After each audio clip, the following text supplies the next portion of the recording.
Good morning, friends. It's Joe. Welcome to Daniel's Dream, where we always look for ways to improve our spiritual foundation while loving what we can do to help animals in need all over the world by offering more love, respect, and compassion.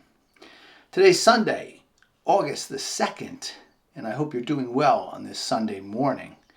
We're going to share a scripture reflection, but before we do, as I always try to look for things to pray for, I don't have a cop-out here. I can't think of other things, but there's some things that are just so important.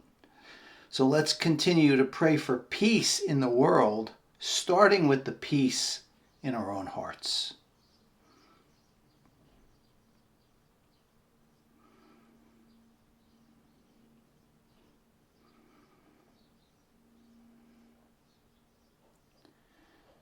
Thank you.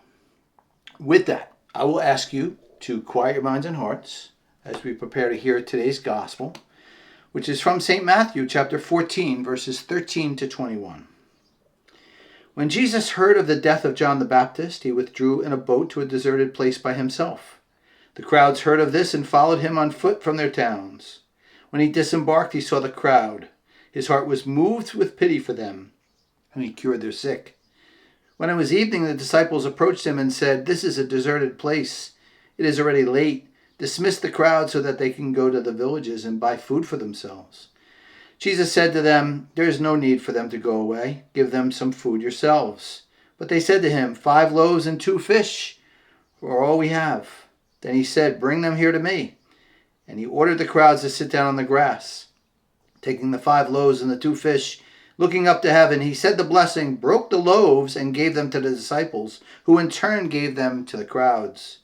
They all ate and were satisfied. They picked up fragments left over, 12 wicker baskets full. Those who ate were about 5,000 men, not counting women and children.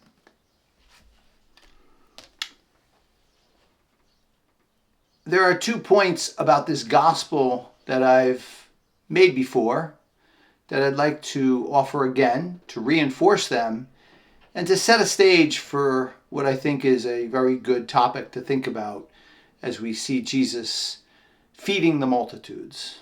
The first point is, in fact, Jesus didn't do it alone. He gave the loaves to the disciples, and the disciples distributed them to the crowds. So we are disciples. He gives us his love and asks us to distribute it and multiply it to those that we encounter. And then the other point that I've made before, which I'll make again, is he only blesses the loaves and distributes the loaves, not the fish. Interesting, isn't it? And certainly a case that maybe Jesus was vegan. He only distributes the loaves, the bread of life. So where do we go today with this? We go today to a place where the people in the crowds were, after they were fed by the disciples, they were all satisfied. They were all content and satisfied. Many of us have a goal in life to satisfy others. Sometimes we do, sometimes we don't. Many times I think we do, or we feel like we do, and maybe we don't, and we're disappointed in ourselves. We think we can do more.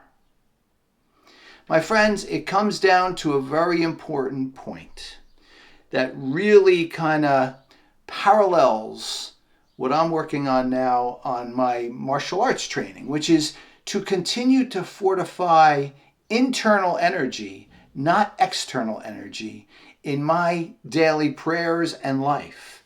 So it's all about fortifying my own heart and soul, making it as strong as possible and as vibrant as possible. And that is exactly what we need to do if we are to have any chance of satisfying others. Basically, what it comes down to is when we're offering ourselves to others, and what we think we could do or what we want to do or how we could satisfy others or please them, we're going to fail. But if we bring Jesus along, bring him into the place where he is fortifying and strengthening our own heart and soul and mind, and then we go to others, well, then we're going to have an amazing possibility of pleasing and making others satisfied and content. So it comes down to timing, right? I mean, you didn't see it in the gospel today as much that they had a lot of time, the disciples, but we have it today. We have it today if we want to. We could eliminate cell phone time, TV time, and continue to bring Jesus into our heart, mind, and soul, feeding our own internal energy. And then and only then we walk into the world and satisfy and please others and make this world a much better place. Well, my friends, that's my message today. I hope it was helpful for you. I welcome and appreciate your comments, your thoughts, and I always appreciate you being here with me. I want to wish you and your loved ones a very blessed first Sunday of August, and I'll see you back here soon. Take good care.